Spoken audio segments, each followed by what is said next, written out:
यह वीडियो केवल मनोरंजन हेतु है। हम किसी भी अंधविश्वास का समर्थन नहीं करते। इस वीडियो का क्रेडिट हिंदी कहानी और फनी कॉमेडी स्टोरीज को जाता है। जी की शादी वेडिंग फूड जस्ट 200 रुपीज।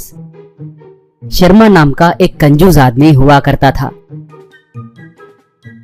एक बार उसे शादी करने का मन किया। उसकी होने वाली पत्नी माही एक बार उससे, शर्मा जी तुम बहुत बड़े कंजूस हो, ये जानकर भी तुमसे शादी करने के लिए मानने का कारण थोड़ा बहुत तुम भी मुझे पसंद आना ही है। अगर तुम कल शादी में कहीं पर भी कंजूसी दिखाई तो मैं तुम्हें वही गुड बाय बोल दूंगी। कहते ही शर्मा जी, अरे ऐसे कुछ नहीं होगा माही, मेरी तैयारी कैसे होगी तुम खुद देखोगी ना। तुम और तुम्हारे परिवार वाले भी दंग हो जाएंगे, तुम टेंशन मत लो, मैं हूँ ना। कहा। उसके जाने के बाद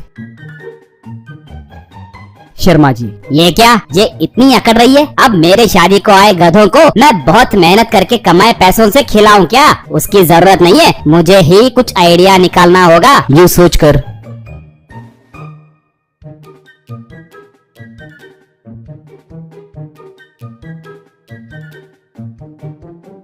शर्मा जी अगले दिन मुन्ना नाम के एक रसोइये के पास गया। उसे देखते ही मुन्ना, सर शर्मा जी आइए आइए, परसों ही आपके पास से लिए पैसों का ब्याज दे दिया ना, आज फिर क्यों आए, भूल गए क्या? कहा तो शर्मा, अरे मुन्ना मुझे भूलने की बीमारी थोड़ी है, तुमने दिया और मैंने लिया। तुम्हें मेरी एक मदद करनी होगी। मैं शादी करने वाला हूँ, 200 लोगों को खाना खिलाना है, तुम्हें ही स्वादिष्ट खाना बनाना होगा। कहा तो मुन्ना, वो क्या बड़ी बात है सर, धरती हिला देंगे, अलग अलग व्यंजन पकाऊंगा, वो खा के सब पागल हो जाएंगे। मगर एक आदमी को 1000 रुपए लगेंगे, पूरे मिला के 2 लाख रुपए होंगे। अब परोसने के लिए आने वाले लोगों के अलग पैसे होंगे। अब आप मेरे पहचानत के हो ना, इसलिए वो पूरा खर्चा मैं उठाऊंगा। 2 लाख में से 1 लाख रुपए अब आप मुझे दिए तो मैं काम शुरू करूंगा। कहा तब शर्मा जी, देखो मुन्ना, मैं तुम्हें 200 रुपए दूंगा, तुम्हें उसी से 200 लोगों को खाना खिलाना होगा। मेरे दादाजी 50 रुपयों से 50 लोगों को खाना खिलाए, मेरे पिताजी 100 रुपयों से 100 लोगों को खाना खिलाए। अब मुझे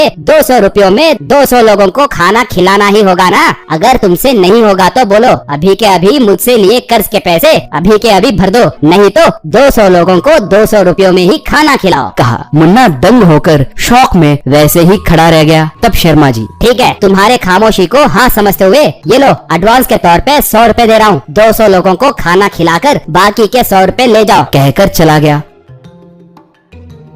उसके दिए शौक से मुन्ना थोड़ी देर के बाद होश में आया। मुन्ना तब, इस कंजूस गधे को कुछ भी करके सबक सिखाना ही होगा, कहकर कचरे में फेंके हुए खाने को लाकर उसे अच्छे से सजाकर शर्मा के शादी को ले गया।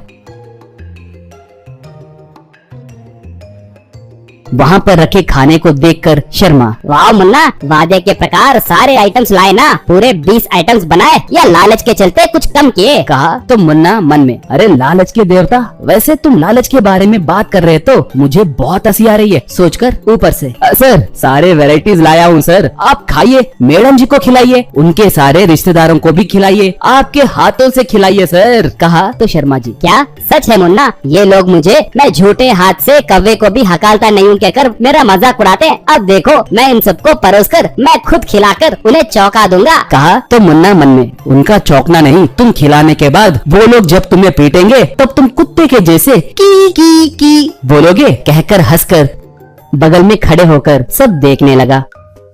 शर्मा जी वहाँ मौजूद एक एक फूड आइटम को लेकर लड़की के माता पिता को खिलाते हुए शर्मा जी, अंकल आंटी खाइए खाइए, मैंने आपके लिए प्यार से तैयार करवाया है, आपको खाना ही होगा। कहकर उन्हें खिलाया। वो लोग मुंह में रखते ही उल्टी कर दिए। ये देखकर शर्मा जी की पत्नी माही शर्मा जी को मारते हुए, इसे कोई खाना बोलेगा क्या? कम कहेंगे, कमीने कहेंगे, कंजूस मक्की चूस। मैं कितने अच्छे से समझाई थी, फिर भी तुम नहीं बदले। तुम जैसे आदमी के साथ मैं जिंदगी कैसे बिताऊं? शादी में ही कंजूसी दिखाई तो जरूर तुम मेरे जिंदगी को नरक बना दोगे। बाप रे शर्मा जी, कंजूसी के ब्रांड एम्बेसडर। कहकर उसे छोड़कर चली गई।